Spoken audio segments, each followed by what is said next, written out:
దేశం నుంచి రప్పించాను కదా. రెండవది, ఈ దేవుడైన యెహోవా నామమును వ్యర్థముగా ఉచ్చరింపకూడదు, ఎందుకంటే నేను రోషము గల దేవుడను. కాబట్టి ఎక్కడ పడితే అక్కడ, ఎప్పుడు పడితే అప్పుడు నీ ఇష్టం వచ్చినట్టు నా దేవుని, నా నామాన్ని నీవు వ్యర్థంగా ఎక్కడ కూడా మాట్లాడకూడదు. హెచ్చరికతో కూడినటువంటి ఆజ్ఞ లేదా ఆశీర్వాదం. మూడవ, ఎందుకు రోషం? నన్ను ప్రేమించే వారిని 1000 తరాల వరకు కరుణిస్తా, నన్ను ద్వేషించే వారి విషయంలో 4 తరాల వరకు తండ్రుల దోషాన్ని కూడా పిల్లల మీదకు వేస్తాను. అంత రోషం గల దేవుడు నేను. నన్ను ఎప్పుడు పడితే అప్పుడు, ఎక్కడ పడితే అక్కడ నీ ఇష్టం వచ్చినట్టు మాట్లాడద్దు, నా నామాన్ని, నా పేరుని అని చెప్పారు. మూడవది, విశ్రాంతి దినమును పరిశుద్ధంగా ఆచరించటకు జ్ఞాపకం ఉంచుకొనుము. నువ్వు 6 రోజులు కష్టపడ్డావు, 7వ రోజు నువ్వు చక్కగా విశ్రాంతి తీసుకో. నీ దేవుడి సన్నిధిలో సంతోషిస్తూ ఉండు. నీ శరీరానికి విశ్రాంతి కావాలి. నువ్వు మరలాగా పనిచేసావు అనుకోండి, నువ్వు తొందరగా నీ బలం తగ్గిపోతుంది, తొందరగా నీ జీవం తగ్గిపోతుంది. కాబట్టి నీకు అంత అవసరం కాదు, నువ్వు మన మనిషిని కాదు, నేను ఇచ్చేది కాదు. 4 గంటలు కష్టపడ్డానికి నీకు దేవుడు చక్కగా 6 రోజులు కష్టపడి పనిచేయి, 7వ రోజు చక్కగా విశ్రాంతి తీసుకో, మరలా స్టార్ట్ చేయి. 7వ రోజు మాత్రం దేవుడిది. కాబట్టి అక్కడ నీవు కానీ, నీ పిల్లలు కానీ, నీ యొక్క దాస్తులు కానీ, నీ ఎదురుగా ఏది కూడా పనిలోకి రాకూడదు, పని చేయకూడదు. శాంతంగా రెస్ట్ తీసుకోండి. దేవుడు చక్కగా విశ్రాంతిని ఇస్తానన్నారు దేవుడు. 3వ ఆజ్ఞ. ఇప్పుడు మనం ధ్యానించుకోబోయేటువంటి ఆజ్ఞ 4వ ఆజ్ఞ. నీ దేవుడైన యెహోవా నీకు ఆజ్ఞాపించు దేశంలో,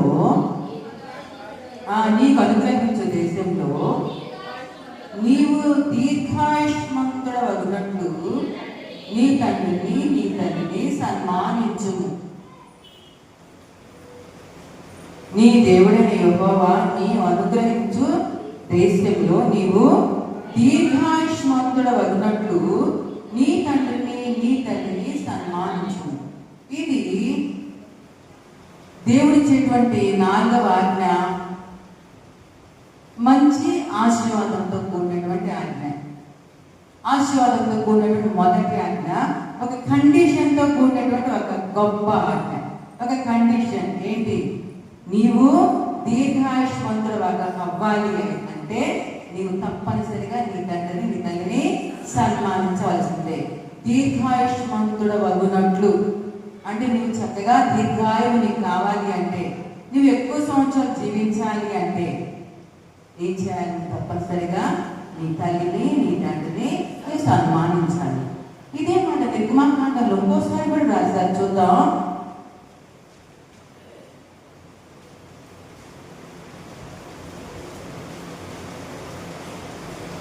ద్వితీయోపదేశ కాండము 5వ అధ్యాయము 16వ వచనం. ద్వితీయోపదేశ కాండము. నీ దేవుడైన యెహోవా నీకు అనుగ్రహించు దేశంలో నీవు దీర్ఘాయుష్మంతుడవై నీకు క్షేమమగునట్లు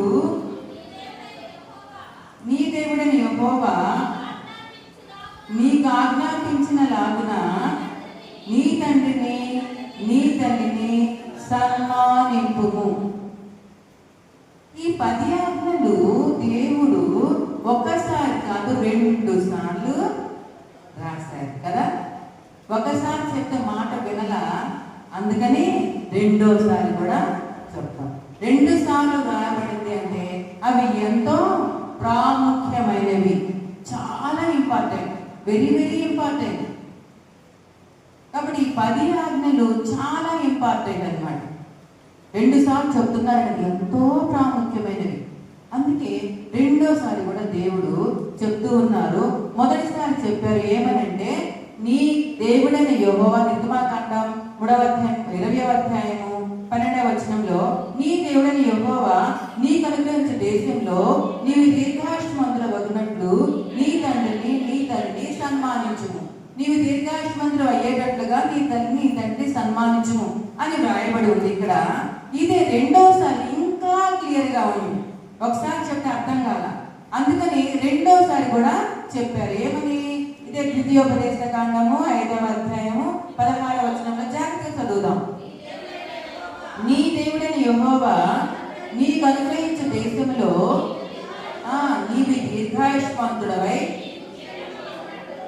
నీకు క్షేమమగునట్లు నీ దేవుడైన యెహోవా నీకు ఆజ్ఞాపించిన లాగున నీ తండ్రిని నీ తల్లిని సన్మానింపవలెను.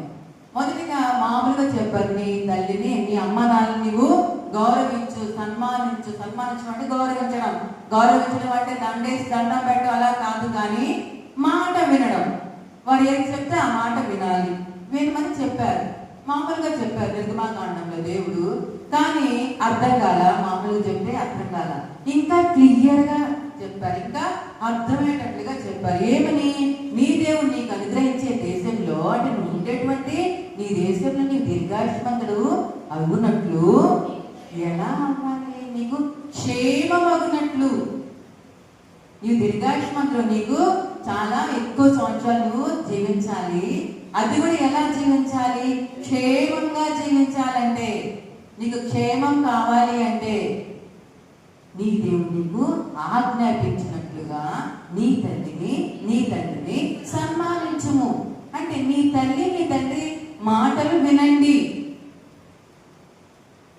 నీవు దీర్ఘాయుష్మంతుడు అయ్యేటట్లుగా, నీకు ఎక్కువ కాలం జీవించినట్లుగా నువ్వేం చేయాలి?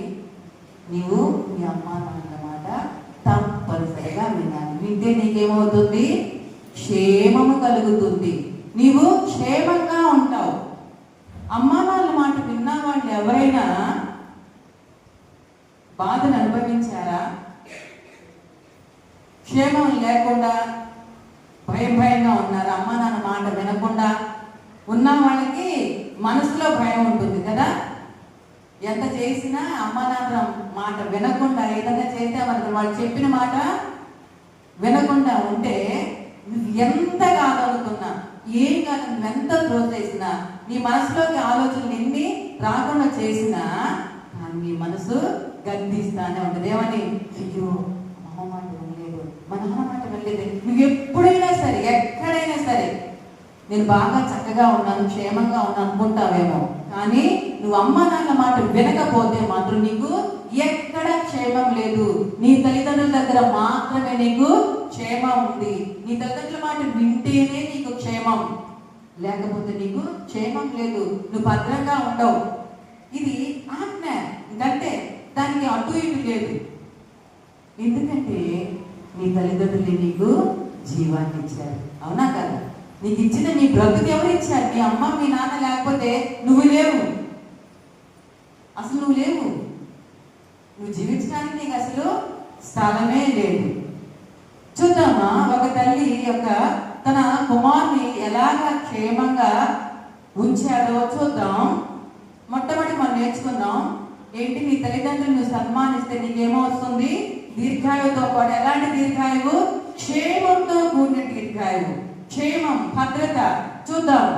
నిర్గమాకాండము 2వ అధ్యాయం అందరికీ తెలిసినదే, ఒకసారి గుర్తు చేస్తున్నాం ఇవన్నీ. నిర్గమాకాండం 2వ అధ్యాయం 3 నుంచి 10 వచనముల వరకు. అదంతా చదవగా జాగ్రత్తగా. వానిని దాచలేక వాని కొరకు ఒక జమ్ము పెట్టె తీసుకుని దానికి జిగటమన్నును కీలును పూసి అందులో ఆ పిల్లవాడిని పెట్టి ఏటి ఒడ్డిన జమ్ములో దానిని ఉంచగా. ఎవరు? మోషే కదా. మోషే తల్లిదండ్రుల పేర్లేంటి? యాకోబు, అమ్రాము కదా. మోషే యొక్క తల్లిదండ్రుల పేరు గుర్తుపెట్టుకోవాలి జాగ్రత్తగా. తల్లి పేరేమో యాకోబు, తండ్రి పేరేమో అమ్రాము. వాళ్ళిద్దరికి చక్కగా వాళ్ళ దేవి వంశస్థులు. చక్కని బాబు పుట్టాడు, చాలా సుందరుడే ఉన్నాడు, చాలా అందంగా ఉన్నాడు. కానీ ఐగుప్తు దేశంలో ఫరో ఏం చేశారు? ఎవరికైనా సరే ఇశ్రాయేలీయులకి అబ్బాయి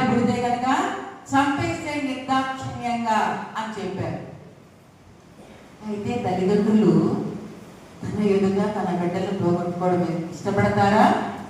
అమ్మో నా బిడ్డ అమ్మో నా బిడ్డ అని చాతనైనంత వరకు చివరి క్షణం వరకు, చివరికి వారు చనిపోయినా పర్వాలా, ఆ రాజుగారు మా ఇంటికి వచ్చి మమ్మల్ని చంపేసి ఆ పిల్లోని తీసుకెళ్ళినా పర్వాలా, అంతవరకు నేను నా పిల్లోని జాగ్రత్తగా పెంచుకుంటాను. అంతేగాని నేను చాతనైనంత వరకు దాచిపెడతాను. నిజమే, 3 నెలల వరకు బతుకదులు కామ్గా పాలు తాగి పడుకోవటమే కాబట్టి ప్రశాంతంగా ఎలాగో జాగ్రత్తగా దాచిపెట్టారు. 3 నెలల తర్వాత నుంచి బిడ్డ పెరిగి పెద్ద అవుతూ కేకలేస్తూ ఉంటాం. ఇక చుట్టుపక్కల ఎవరికైనా తెలుస్తుందేమో ఇక దాచలేము. ఏం చేద్దాం? నా బిడ్డను నేను రాజుగారికి అప్పగించలేను అలాగని చెప్పి ఇంటిలోనూ దాచిపెట్టలేని పరిస్థితి. ఏం చేశారు? తీసుకొని వెళ్ళి దేవుడి మీద భారం వేసి, అయ్యా నీ చేతుల్లో పెడుతున్నాను, నీకు ఇష్టమైతే నువ్వు రక్షించు. చిన్న ఆశ, రక్షిస్తాడు నా దేవుడు, ఎలాగైనా రక్షిస్తాడనే ఆశతో ఉండే ఆ చక్కగా జమ్ము పెట్ట చేసింది. దానిలో నీళ్లు రాకుండా చక్కగా కీలు పూసింది. దానిలో ఆ బిడ్డను పెట్టింది. ఆ యొక్క నీళ్ళు వదిలేసి తన కుమార్తె అక్కడే చెప్తూ ఉంది కదా, ఈ పెళ్లి ఇటువైపు వెళ్తుందో గమనించమ్మా, గమనించు ఎలా వెళ్తుందో, ఎవరైనా తీసుకున్నారో లేదో, ఎవరైనా వచ్చి రక్షిస్తారేమో, ఏమో రక్షించవచ్చు. ఆశ, చిన్న తల్లిదండ్రుల ఆశ. చివరి క్షణం వరకు వారు ఆశతోనే బ్రతుకుతారు. తన బిడ్డ మీద ఆశలు పెట్టుకుని బ్రతుకుతారు. కాబట్టి చివరి క్షణం వరకు తన అక్కనే పంపించింది. ఆ తర్వాత మనందరికీ తెలుసు ఆ వృత్తాంతం. అక్క ఏం చేసింది? చక్కగా ఆ పరుగు కుమార్తె వచ్చింది. ఓ ఈ పిల్లోడు ఇస్రాయేల్ పిల్లోడే, ఇబ్రాయిల్ పిల్లోడే, చాలా అందంగా ఉన్నాడు, చాలా బాగున్నాడు, చక్కగా ఉన్నాడు. ఓ రాజుగారికి తెలియదు ఆ విషయం. మగ పిల్లోడు తెలియకుండా ఉంటుందా? ఇద్దరి రాజ్యాంగం ఉంది కదా, చంపాలి. కానీ వీళ్ళ తల్లిదండ్రులు ఎవరో చంపడానికి ఇష్టం లేక ఇలాగా నదిలో పడేశారు. ఎవరో ఒకరు చూసుకుంటారులే అని. నిజమే, తల్లిదండ్రులకు ఒకసారి చెప్పకూడదామా? నీ తల్లి నీ తండ్రి నిన్ను అలాగా క్షేమంగా పెంచకపోతే నువ్వు ఇక్కడ దాకా రావు. నువ్వు ఇన్ని సంవత్సరాలు బ్రతకలేవు. నీకు ఒక్కసారి మీ తల్లిదండ్రులకి జ్ఞాపకం చేసుకోనండి. ఎలాంటి కష్ట పరిస్థితులు, క్లిష్ట చివరికి మరణం సంభవించినా సరే, నా బిడ్డ నేనైనా చనిపోతా కానీ నా బిడ్డ మాత్రం క్షేమంగా ఉండాలి. ఇదే అందుకే నీ తల్లిదండ్రులు అలాగా నిన్ను క్షేమంగా ఉంచాలి కాబట్టి, నీకు బ్రతుకునిచ్చారు కాబట్టి, నీవు నీ తల్లిదండ్రుల్ని తప్పనిసరిగా సన్మానించాలి. నీకు దీర్ఘాయు వస్తుంది, దాంతోపాటు నీకు క్షేమం వస్తుంది. కాబట్టి ప్రియమైన బిడ్డలారా, దేవుడు మనతో మాట్లాడినంత ఒకే ఒక మాట, నీవు నీకు అనుగ్రహించు దేశంలో దీర్ఘాయుష్మంతుడవగినట్లు నీ తండ్రి సన్మానించుము. ఎందుకంటే మొట్టమొదటిగా నీ క్షేమాన్ని ఇచ్చేది నీ తల్లిదండ్రులే. ఎందుకంటే నీకు ఇచ్చినట్లు ఊపిరి నీ తల్లిదండ్రులదే, నీ జీవం నీ తల్లిదండ్రులదే. అయితే మన పరమ తండ్రి ఇంకా జీవము గల దేవుడు. నేనే మార్గం, నేనే సత్యమును, నేనే జీవమే ఉన్నాను. నీ తల్లిదండ్రులు సృష్టించిందే నేను. నీ తల్లిదండ్రులని నేను జీవం బోధగానే నీ తల్లిదండ్రులు ఇలాగయ్యారు, నీకు జీవాన్ని ఇచ్చారు. కాబట్టి ప్రియమైన బిడ్డలారా, నీ తండ్రిని నీవు గౌరవించాల్సిందే, వారి మాట వినాల్సిందే. వారి మాట వింటేనే నీకు క్షేమం అవుతుంది. నీవు దీర్ఘాయుష్మంతుడు అవుతావు, నీవు భద్రంగా ఉంచబడతావు. అందుకే పాడుతున్నామా, మన ఊపిరి ఎవరు? మన దేవుడు ఇచ్చిందే. మన తల్లిదండ్రులు మనకి ఇచ్చిందే. మన తల్లిదండ్రులకి ఇచ్చింది ఎవరు? ఆయన దేవుడే. అందుకని ఈ ఊపిరి నీవిచ్చిన కృపాదానమే, నన్నిలలో కాపాడే కాపరి నీవే.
తల్లిదండ్రుల ద్వారానే. నీకు ఊపిరిచ్చింది నీ తల్లిదండ్రులే, నిన్ను కాపాడింది నీ తల్లిదండ్రులే. ఇంత వయసు వరకు తీసుకొచ్చారంటే నీ తల్లిదండ్రులే. కాబట్టి వారి మాట ఎలాంటి పరిస్థితుల్లోనైనా వినాల్సిందే.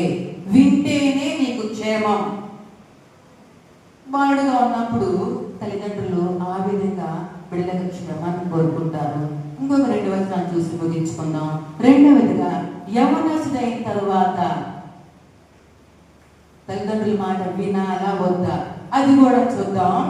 బాడుగా ఉన్నప్పుడు తల్లిదండ్రుల మాట తెలియదు, నాకు ఏం తెలియదుగా, మా అమ్మ మా నాన్న పెంచారు అందుకే నేను పెరిగాను అని చెప్పుకోవచ్చు. ఇంకోటి చూద్దాం. ద్వితీయోపదేశ కాండంలోనే 2 సార్లు మరలా ఇదే వాక్యం రాయబడింది. మొదటిగానేమో నీకు క్షేమం ఉన్నట్టు ఉంది. అదే అధ్యాయం 5వ అధ్యాయం, ద్వితీయోపదేశ కాండము 5వ అధ్యాయము 33వ వచనం. ఇంకొక చదవండి. కాబట్టి నీ కుడికే గాని ఎడమకే గాని తిరగక నీ దేవుడైన యెహోవా ఆజ్ఞాపించినట్లు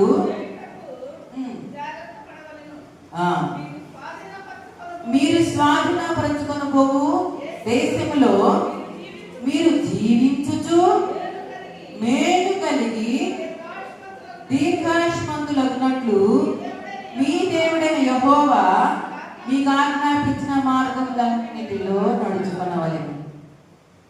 ఇక్కడ కూడా దీర్ఘాయుష్. మీ తల్లిదండ్రుల్ని నువ్వు సన్మానించాల్సిందే.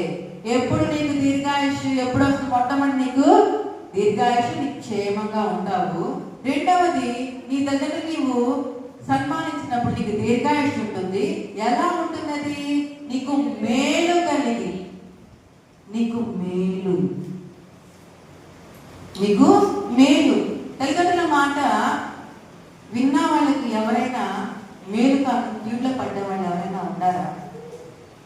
తల్లిదండ్రుల మాట వినకుండా మేలు అనుకుని ఇష్టం వచ్చినట్టు వాళ్ళు సంతోషంగా ఉండగలరా? ఉండలేరు. అదే ముందుగానే చెప్పారు. చూద్దాం. చిన్న బిడ్డల వరకు చక్కగా, చిన్న బిడ్డల నుంచి యవనకాలం వరకు మన బిడ్డలు మనం చాలా జాగ్రత్తగా పెంచుకుంటూ వస్తాం.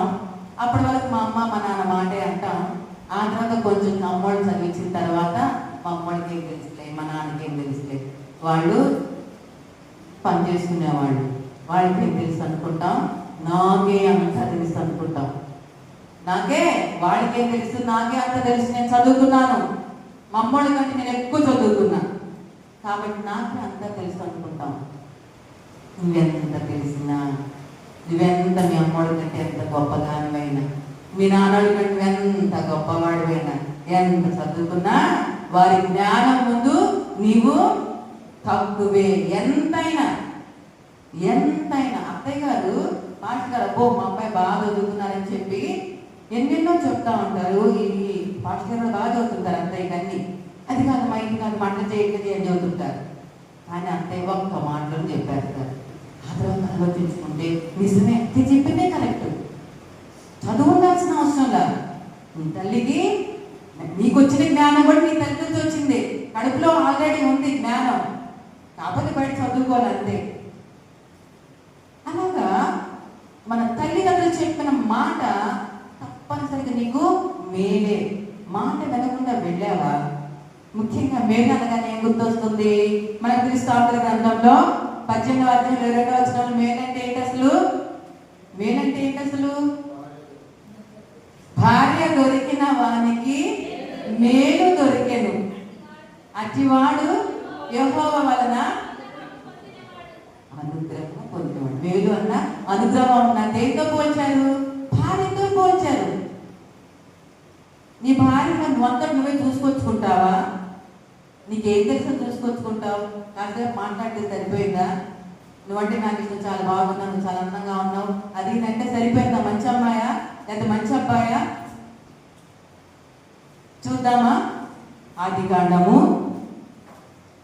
ఒక తండ్రి తన కుమారునికి ఎంత గొప్ప సంబంధం, మంచి భార్యను వెతకడంలో ఎలాగన ఆలోచించాడో చూద్దాం. ఎలాగ మేలు జరిగిందో చూద్దాం. ఆదికాండము 24వ అధ్యాయము 3-4 వచనం. ఆదికాండం 24:3-4 నేను ఎవరి మధ్య కాపురమున్నానో ఆ కనానీయుల కుమార్తెను ఒక దానిని నా కుమారునికి పెళ్లి చేయక నా స్వదేశమున్న నా బంధువుల యొద్దకు వెళ్ళి ఇస్సాకును నా కుమారునికి భార్యను తెచ్చినట్లు ఆకాశం యొక్క దేవుడును భూమి యొక్క దేవుడైన యెహోవా తోడని నీ చేత ప్రమాణం చేయించదనని. ఇక్కడ ఎవరికి చూస్తూ ఉన్నారు? మనకు తెలుసు, విశ్వాసులకు తండ్రి అయిన అబ్రహాము తన ఏకైక కుమారుడు, ముసలితనమందు పుట్టిన కుమారుడు, తను ప్రేమించినటువంటి కుమారుడు. 3 లక్షణాలు. మొట్టమొదటిగా ముసలితనమందు పుట్టినవాడు, అద్భుత రీతిలో పుట్టినవాడు, ఆశామాషిగా పుట్టల ఇస్సాకు. వాగ్దాన పుత్రుడు. దేవుడు వాగ్దానం చేసి నీ కడుపున ఒక బిడ్డను ఇస్తాను, నేను 6 సంతానం ఆకాశ నక్షత్రముల కంటే భూమి యొక్క సూర్యుల కంటే ఎక్కువగా విస్తరింప చేస్తానని వాగ్దానం ఇచ్చిన వాగ్దాన పుత్రుడు మొట్టమొదటి. రెండవది నేను ప్రేమించేస్తాను అని చెప్పారు. కాబట్టి ముసలితనంతో పుట్టిన వాళ్ళంటే చాలా ఇష్టం తల్లిదండ్రులకి. అమ్మో చిన్నోడు కడుగొట్టోడు, అమ్మ కడుగొట్టోడు, చిన్నోడు అంటాం కదా. చిన్నవాళ్ళ మీద చాలా ప్రేమ ఎక్కువగా ఉంటుంది అమ్మోళ్ళకి.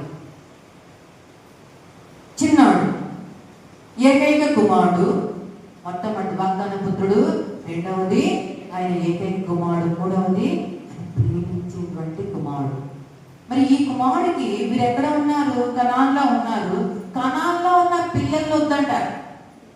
కనాన్లో ఉన్న చాలా మంది అందగత్తులు ఉన్నారు, చాలా మంది తెలియగల వారు ఉన్నారు. కానీ వారందరూ వద్దు, నా కుమారునికి భార్యకి ఎవరు కావాలి? నా స్వదేశంలో నా బంధువులు, నా వాళ్ళే కావాలి, వేరే వాళ్ళు అవసరం లేదు. వేరే వాళ్ళు ఉంటారు, వాళ్ళు ఉంటారు, ఎవరికి వాళ్ళు ఉన్నారు. ముందు మనల్ని మనం ఉద్ధరించుకుందాం. మన బంధువుల్లో చూసుకోండి ముందు, లేకపోతే అప్పుడు ఇంకొక దగ్గరికి వెళ్ళండి. ముందు మన బంధువులు అంటే పోగొట్టుకోవద్దని నా యొక్క ఆశ, ఆలోచన. ఎందుకంటే బంధువుల్ని అబ్రహాము విశ్వాసులకు తండ్రి, గొప్ప తండ్రి, అతనే చెప్పారు తన కుమారునికి భార్యను ఎలా తీసుకొని రావాలి. ఎందుకంటే భార్య అంటే అది దేవుని అనుగ్రహం, రెండవది మేలు. అలాంటి మేలుకరమైనటువంటి వారు ఎక్కడ ఉంటారు? ముందు మన బంధువులు. మన బంధువులే మనకి ఏదైనా వచ్చినా మనకి కలిసి చేసేది వాళ్ళే. ఎంత స్నేహితులైనా ఎందుకైనా ముందు బంధువులే ఇంపార్టెంట్. మన సోదరులు బంధువులు అంటే, ఆ తర్వాతే తెలిసిన వాళ్ళ దగ్గరికి వెళ్ళండి, ఆ తర్వాతే ఇంకో దేశానికి వెళ్ళండి. అసలు దేశానికి వద్దన్నాడు ఇక్కడ. నా బంధువుల నుండి, నా స్వదేశం నుండి. బంధువుల్లో ఒక పిల్ల దొరకలేదా? ఈ దేశానికి వెళ్ళి ఆ దేశంలో మన పిల్ల ఎవరో ఒకరు ఉంటారు, ఆ పిల్లని తీసుకుంటారు, వచ్చి నా కుమారునికి భార్యగా చేయమంటున్నారు. అది మేలుగా మారిందా లేకపోతే ఇంకా వేరే ఏదన్నా మారిందా? ఏమీ మారిన. ఇస్సాకు అనేటువంటి అతను కూడా వాగ్దాన పుత్రుడే. మంచి సంబంధం. రిబ్కా ఆమె కూడా చాలా తెలివైనది, చక్కనిది. ఆమె వచ్చిన తర్వాత ఆ ఇల్లు కళకళలాడుతూ ఉంది కదా. కుటుంబంలో ఇబ్బంది వచ్చినప్పుడు అబ్రహాంకి శారా తన భార్య చనిపోయి ఉన్నది. ఆ యొక్క దుఃఖం నుంచి ఎప్పుడు నివారణ పొందింది? తన సొంత బిడ్డ, బంధువుల అమ్మాయి, ఎవరు? చెల్లెలి కూతుర, అంతేగా.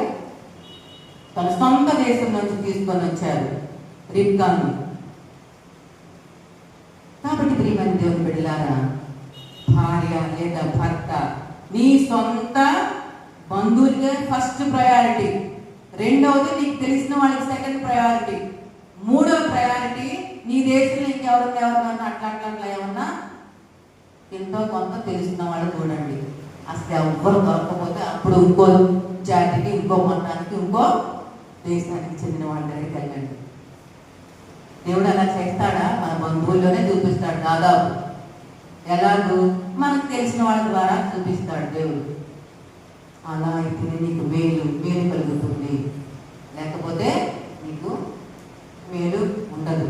కాబట్టి ప్రియమైన దేవుని బిడ్డారా, నీ తల్లిదండ్రులు అంత గొప్పవారు, నీకు క్షేమంగా ఉండాలి, నీవు దీర్ఘాయుష్మంతుడుగా ఉండాలని కోరుకుంటారు. రెండవది, నీకు మేలుగా ఉండాలి, నీవు దీర్ఘాయుష్మంతుడుగా ఉండాలని కోరుకుంటారని తప్పించి నీకు వేరే చెయ్యాలని ఏమీ ఉండదు. అమ్మ అంటే ప్రేమ, నాన్న అంటే నమ్మకం. నాన్నగారికి తెలుసు నమ్మకం, నా బిడ్డలు ఎప్పుడు తప్పు చేయరు, నా బిడ్డలు ఎప్పుడు తప్పు చేయరు, నా బిడ్డలు నా మాట వింటారంటే నా మాట వినకుండా పోరు, అది నాన్న నమ్మకం. తల్లి ఎప్పుడు క్షేమాన్ని చూస్తుంది. నా బిడ్డ క్షేమంగా ఉండాలి, నా బిడ్డ ఏం చేసినా క్షేమంగా ఉండాలి, ఏం చేసి తప్పు చేసినా కూడా క్షేమంగా ఉండాలని కోరుకునే తల్లి. 100 మార్కులకి 98 వచ్చినా ఒప్పుకునే తల్లి కాదు. అమ్మ నేనే ఫస్ట్ అమ్మ స్కూల్లో, ఆయన ఆ 2 మార్కులు ఎక్కడ పెట్టావు, ఆ 2 మార్కులు ఎందుకు పోయింది అంటే నా పిల్లలు పరిపూర్ణంగా ఉండాలి, నా పిల్లలు 100 తెచ్చుకోవాలి అనేటువంటి తల్లి. తల్లి నా బిడ్డ తప్పు చేయకూడదు అని నమ్మకం ఉంచేటువంటి తల్లి.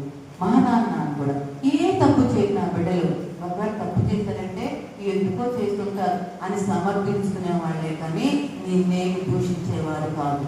అలాంటి ప్రియమైన తల్లిదండ్రులని మరి నీవు ఘనంగా సన్మానించాలి. సన్మానించడం అంటే ఆ రోజు తల్లిదండ్రులుగా దినోత్సవంలో లేదా గురు బుధోత్సవం రోజున ఏమో తీసుకొచ్చే కాయలు పళ్ళు పొలాలు శాలు అనేసి కప్పి సన్మానించడం కాదు. మరి మాట వింటే చాలు. ఎప్పటి వరకు? జీవితాంతం వాళ్ళ మాట వింటమే. జీవితాంతం వాళ్ళ మాట విన్నట్లయితే నీ దేవుడు నీకు భార్య విషయంలోనూ మేలు చేస్తాడు, అలాగే నీవు జీవించే విషయంలోనూ నీకు క్షేమాన్ని ఇస్తాడు. కాబట్టి తల్లిదండ్రులను గౌరవించాల్సిన అన్ని విషయాల్లో నీకంటే తక్కువ చదువైనా సరే, నీకంటే తక్కువ తెలివైనా సరే, వారు ఏ మాట నీకు ఇష్టం ఉన్నా ఇష్టం లేకపోయినా సరే మీ అమ్మ నాన్న ఏం చెప్పారో అదే వినండి. అప్పుడు నీకు క్షేమం వస్తుంది, అప్పుడు నీకు మేలు వస్తుంది. అలాంటి గొప్ప మన సంపూర్ణ ప్రతి బిడ్డకు దేవుడు దయచేయాలని, తల్లిదండ్రులను గౌరవించే బిడ్డలుగా, తల్లిదండ్రులు సన్మానించే బిడ్డలుగా ఉండాలని నేను కోరుకుంటూ ఈ మాటలు దేవుడు మనందరినీ దీవించిన గాక. మనందరికీ క్షేమాన్ని, మన బిడ్డలందరికీ మేలుతోనూ క్షేమంతో కూడినటువంటి దీర్ఘాయుష్ను అనుగ్రహించాలని కోరుకుంటూ ఈ మాటలు ముగించుకున్న దేవుడు మనందరినీ దీవించిన గాక, మన బిడ్డలు దీవించిన గాక, మన బిడ్డలు దీర్ఘాయుష్తోటి క్షేమంతో మేలుతోటి నింపును గాక. ఆమేన్. అందరూ నేర్చుకుంటాం. దేనును నా ఇంటి వారును నీతి సూర్యు గులుతుమో, దేనును నా ఇంటి వారును నీతి సూర్యు గులుతుమో, దీ అంతలో చూడండి నసును గలిగి దేవుని దివ్య సేవను చేతుమా, నా ఇంటి వారును నీతి సూర్యుడు గులుతుమో. దయచేసి బిడ్డలు ఉన్నవారు, దేవాలయంలో ఉన్నవారు, బయట ఉన్న వారికి మనం చేస్తున్నాను. ఈ యొక్క ఆజ్ఞను కనుక మనం నిజంగా పాటిస్తే, బాలుగా ఉన్నప్పుడు మోషే ఒక తల్లి జమ్ము పెట్టి ఎలా చేయాలని ఆలోచన వచ్చిందో ఆమెకి. ఎందుకు ఆలోచన వచ్చిందో, జమ్ము పెట్టిలో మునిగిపోతే ఏమైపోతాడు, అయినా మొరపెడుతూ తను బ్రతుకుతాడని నమ్మకంతో ఆనాటి క్షేమం ఇచ్చిన మోషే మాట మోషేని కాపాడేందుకు, నాయనా నీ రాజరిక జీవితం కాదు, విచ్చలబడి జీవితం కాదు, నువ్వు హెబ్రీయుడని చెప్పినప్పుడు తల్లి మాట విన్న మోషే 120 సంవత్సరాల బతికాడు. చప్పట్లు దేవుని స్తోత్రం. 120 సంవత్సరాల బతికాడు, తల్లి మాట విన్నాడు. రెండవదిగా తల్లి చనిపోయినప్పుడు ఇస్సాకుకి తండ్రి ఒక్కడే ఉండే వివాహం విషయంలో తండ్రి మాట విన్నాడు. పెళ్లి చూపులు కూడా లేకుండా ఇస్సాకు తండ్రి మాట విన్నాడు. ఇస్సాకు ఇశ్రాయేలులకు తాతయ్య తరతరం రాసిన చప్పట్ల దేవుని స్తోత్రమయ్యా. నా బిడ్డలారా, నీకు మేలు కలగలను, నీకు క్షేమం కలగలను. ఒక పెద్దవాళ్ళైన మనకు కూడా తల్లి తండ్రి కలగన యేసయ్య, ఆయన మాట విన్నాం, ఆయన మాట విన్నాం. నేను గాయపడి దేవుడు ఇస్తాను. ప్రార్థన చేసుకుంటాం. దేవాలయం నా జీవితంలో నాయన తల్లి మాట విన్నటువంటి మోషే నాయకత్వం దేవుడు ఇచ్చాడు. 40 సంవత్సరాలు వెచ్చని జీవితం. నువ్వెవరో తెలుసా, నువ్వు ఎట్లా ఉన్నావు తెలుసా, అట్లా మనల్ని కూడా మన వెచ్చటి వారము ఏ పార్టీ వారు అయ్యా ఈ స్థితిని ఇచ్చామని అందరూ ప్రార్థన చేసుకున్నామా. నీవు దీర్ఘాయుష్యవంతులకు నీ తల్లి సన్మానం ఒక నీ తల్లిని సన్నిధిలో ఉన్నారు, ప్రభు సన్నిధిలో ఉన్నారు. తండ్రి ప్రభు సన్నిధిలో వచ్చాము. వారు ఏది దర్శనం పట్టు కలిగి ఉన్నారో, వ్యవసాయమా, ఉద్యోగమా, వ్యాపారమా, పనులు, ఏదో జీవనోపాధి ముఖ్యమైనది. కానీ క్రమశిక్షణ, విధేయత, నీతిమంతులు జ్ఞాపకం చేసుకోవడం, ఆశీర్వాదం, పరిశుద్ధాన్ని ఇచ్చుకోవడం. నిజంగా ఆయన జమ్ము పెట్టెలో పెట్టబడినట్లు మోషే ఆ తల్లి నా ప్రభువా వేదనతో భయంతో నైలు నదిలో వదిలినప్పుడు బ్రతికిన మోషే తెలియక వెచ్చబడి జీవితం జీవించిన నాయనా నేను కూడా ఎదురీడినప్పుడు తల్లిని గౌరవించిన మోషే నాయకుడుగా అయిన తండ్రి అయ్యా 120 సంవత్సరాల ఆయుష్ దీర్ఘాయుష్ కలిగిన ఆయన ఇస్రాయేలు నాయకుడు తండ్రి. మేము కూడా తల్లి తండ్రి మాటలు నిర్వర్తించి తండ్రిని గౌరవించి అయ్యా ఇస్సాకు